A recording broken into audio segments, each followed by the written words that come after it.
What is up, everybody? It's your boy, Phil Shocker, the 96 Hedgehog here with our RGBL semifinals team builder. That's right, ladies and gentlemen. This is gonna be an interesting one. We are going against Phantom and the Orlando Gengars. We did not face Phantom in the regular season. Phantom, I believe, finished as the first or second seed overall. So he had a really stellar season. You can see by his team, he had a pretty good season. But if you guys are excited for the semifinals, hit the like button if you haven't already. Subscribe if you're new. Join the Phil Shocker crew today because you'll be feeling the king of the crew.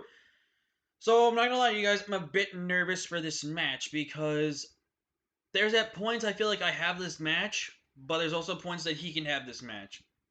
It obviously just comes down to how people play their mons this week. I'm a little nervous. Obviously, this is my first time hitting the semifinals for RGBL. I believe the best I went in was maybe I made semifinals in the first time I was in the league. I might have. Don't quote me, but I might have. I don't know. But I know I made playoffs once at least. And I've missed the playoffs once or twice? Or just once. I don't know. But nonetheless, we're here. Hopefully to make it to finals and hopefully win our 6th championship. It would be pretty awesome if I could win my 6th championship. It would feel pretty awesome. But let's go ahead and break down Phantom's team. Phantom's team consists of Darmanitan, Comfey, Galarian Slowbro, Kangaskhan, Hydreigon, Araquanid, Tornadus T, Rotom Frost, Steelix, and Spaghetti, aka Tangrowth. So, looking at Phantom's team, I don't really see him bringing Tangrowth at all. Tangrowth really has just a very terrible matchup versus me. Like, there's so much of my team that just beats Tangrowth that I don't think it seems him bring it. Steelix is a small possibility of being brought, but the problem is it can't really switch into my ice types and everything like that, and he doesn't really have a good solid switch into ice typing on his team, except maybe a Araquanid and Darm. Excuse me. But nonetheless, it's one of those things where I think Steelix is just probably best staying on the bench. Like, yes, it has access to things like Ice Fang, which would scare Flygon. It's got like coverage versus things like Zapdos, but again, Zapdos, like, even though Steelix being super defensive, I still think it's one of those Pokemon that just cannot really come this game. I do think there's a chance Rotom Frost does come. Rotom Frost is very, very annoying versus my team. However, if Rotom Frost does come, it is worse to be Choice Scarf in this matchup, I feel like. So definitely something to keep in mind there. And just something that I have to keep in the realms of possibility in that point as well. And it's just going to be one of those things I'm going to be so nervous about. And definitely I think he can bring Torn T. Now, I know what you're thinking, like, why would he bring Torn T? Well, Torn T is still good against my ice types if he gets it in at the right ice type. Because more than likely, if Torn does come, I do expect something like Hurricane or Air Slash. I easily see Heat Wave being brought. I could see something like maybe Defog potentially to remove my screens. Because he does need to remove my Aurora Veil, otherwise my team kind of just wins under Veil.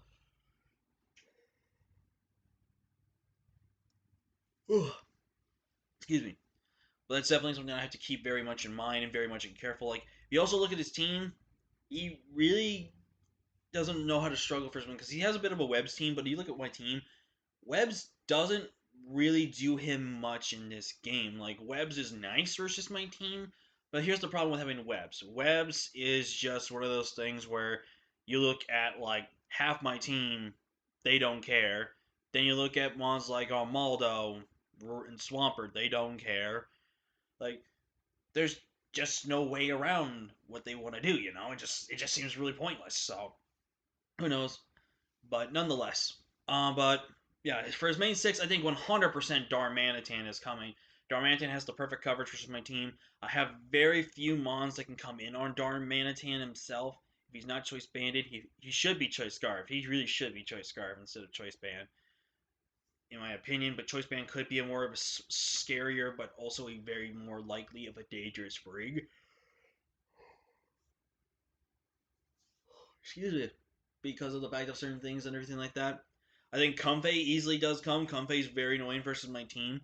There's a few things on my team that Comfey cannot beat, for sure. But there are a few things that I don't want Comfey to be able to beat on me, and I think Comfey's priority is really good. But this is a Pokemon that I could see potentially being swapped out for something like Torn or Rotom. I definitely think Galarian Slowpoke is coming because I definitely think he wants to bring some sort of Trick Room counter sweep on my team as well. Because Slowbro is relatively decent with its coverage versus my team. However, Slowbro is very limited in what he can do. Slowbro is going to be most likely have to be Trick Room 3 attacks, like be a Psychic. It has to definitely be a Psychic move. It has to have a Fire move.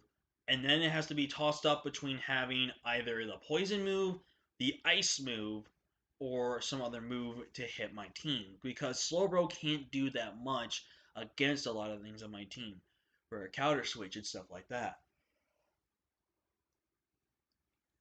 Also, I'm sorry I'm yawning so much. I don't know why I am. I definitely think Kangaskhan comes. Yes, I do have a fighting type, but I think Kangaskhan is actually perfectly good versus my team for the fact that, for one, it stalls out hail turns. Two, it gets little necessary chip damage, which is really good as well. Overall, I just definitely think Kangaskhan really can annoy my team for what it's going to do, but it does force. Kangaskhan would be kind of forced to do a couple of things in this match, but nonetheless, I definitely think it's something that he has to be careful about. I definitely think Hydreigon comes for the fact that I don't have a fairy type on my team and I only have really ice types and a dragon type.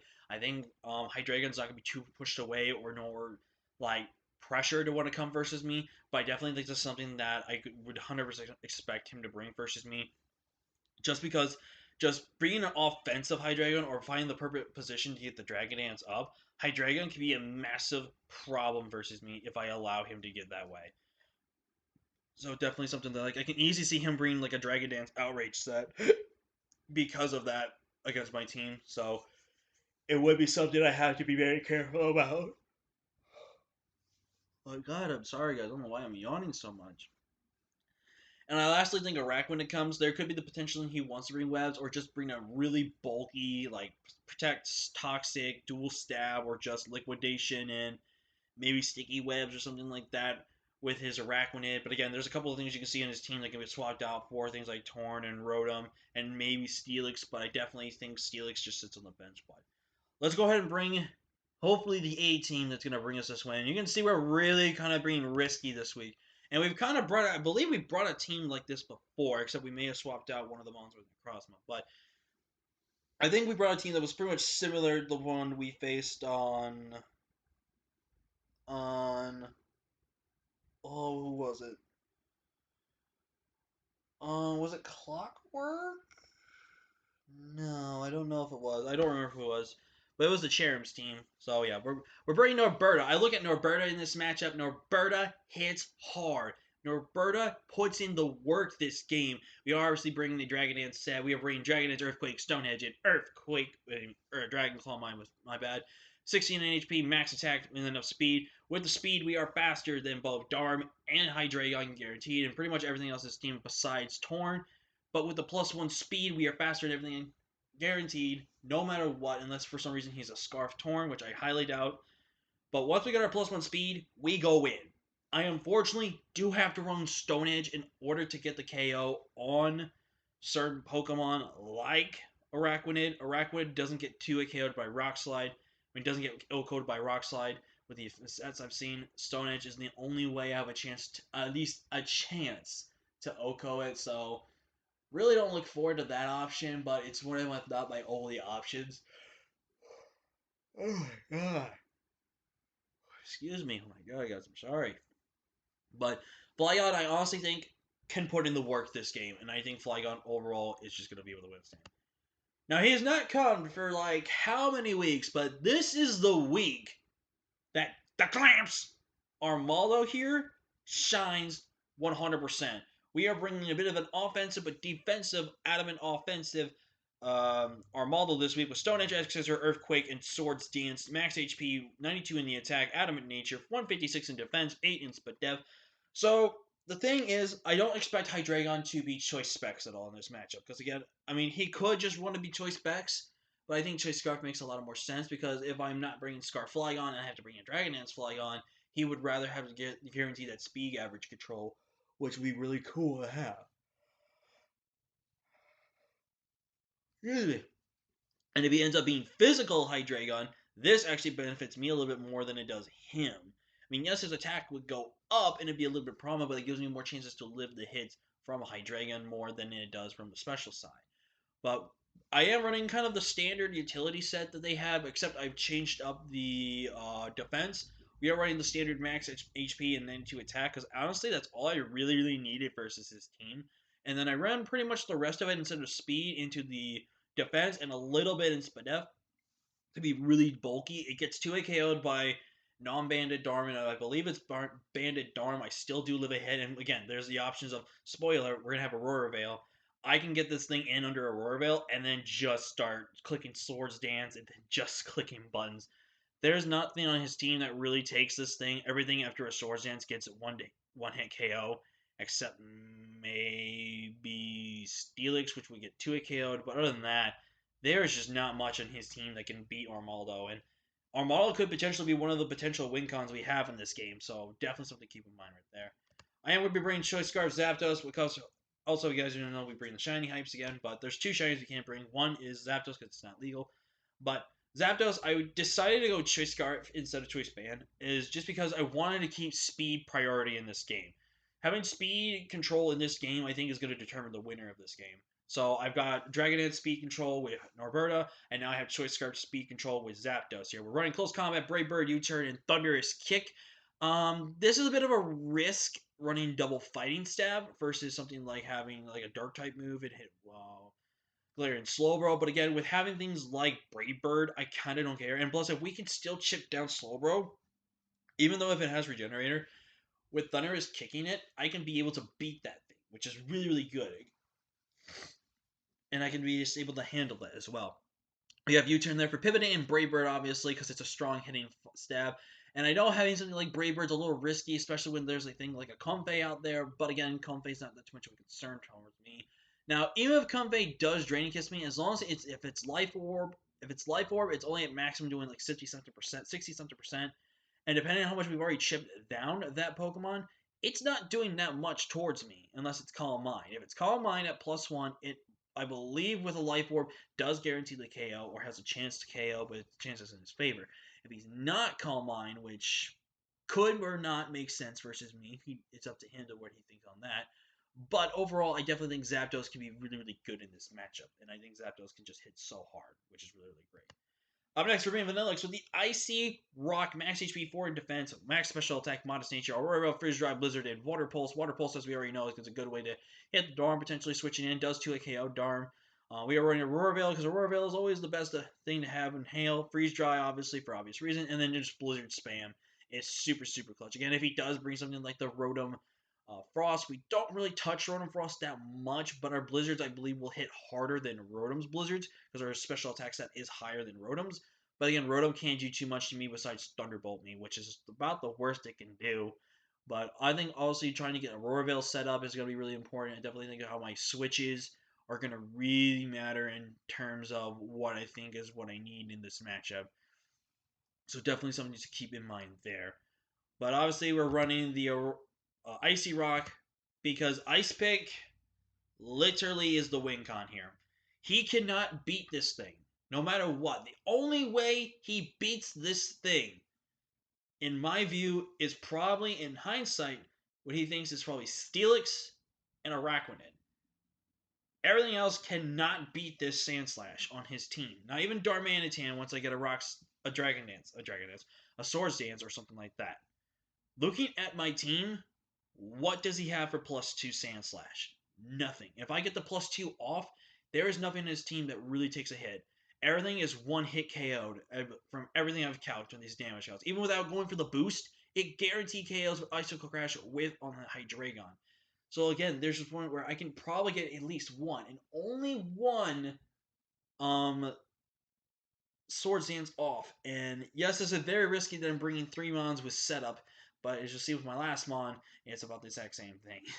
But it's that point where I believe that this set honestly can work and can win me the game 100%. We are running enough speed in the 224 to guarantee with the Jolly Nature that we are faster than every single thing on his team inside of that hail. Every choice Scarfer that you think he can have, outsped. Torn, outsped. There's nothing on his team that can do much. Again, if Torn does come, it is more than likely a Yachi Berry Torn. Now, that's a backup reason why I have Rock Slide. Rock Slide's there for 2 reasons. Well, I guess you could say for 3 reasons. One, it hits the Araquanid, which is very important because it's one of the main switches he has to this thing. Two, it can hit Rowan Frost if Rowan Frost decides to come and wants to stop me from clicking and be neutral to Ironhead and be able to Will-O-Wisp me or something like that. And three, it can go for the Torn in case I know for a fact that it's going to most likely be the Yachi Berry, and I can hit that now, which is very, very cool and very much important on that type of statement. We are obviously running the odd number in HP, so our Life Orb recoil is not as much. But yeah. And last but not least, it is lit in here now with my Rotom. We are running, especially a bit of a mixed defensive, but a little more towards the special defensive side. This is one way I can handle things from things like Slowbro. I can handle things like Hydreigon a little bit. And it's just one of those Pokemon that could also handle Torn a little bit more better as well. Max HP, 100 in defense, 8 special attack, 148 in the split depth with the Calm Nature, Nasty Plot, 3 attacks. Basically, could just win me the game right here. We are running Thunderbolt, Disarming Voice, and Overheat. Disarming Voice does guarantee at pretty much a +2, will guarantee that we knock out Hydreigon. Obviously, Hydreigon is not going to have, in my opinion, is not going to have the Roselia Berry, since I don't have a Fairy type. It could carry a potential double Yachi with that. But overall, I think Rotom can honestly win me this game as well. Like I think my main ways to win this game is with Clamps, potentially Rotom, Sandslash. I can back up win the game with Dash and Norberta. So I feel like every single one of my mons, except maybe for Vanillix, has a chance to help set us up to win. Yes, the theme of my meme is here is setup, but I definitely think this is the right way we need to go, and I think this is the right way we can win this game, go to finals. If we win this game, go to finals. I'm just gonna be happy, and if we lose, then you know what? I'm happy we finished in the top three or top four, depending on like how many Pokemon we lose by or anything like that. But the matchup will actually go up later the day as I record this video, and obviously you will know when you see it.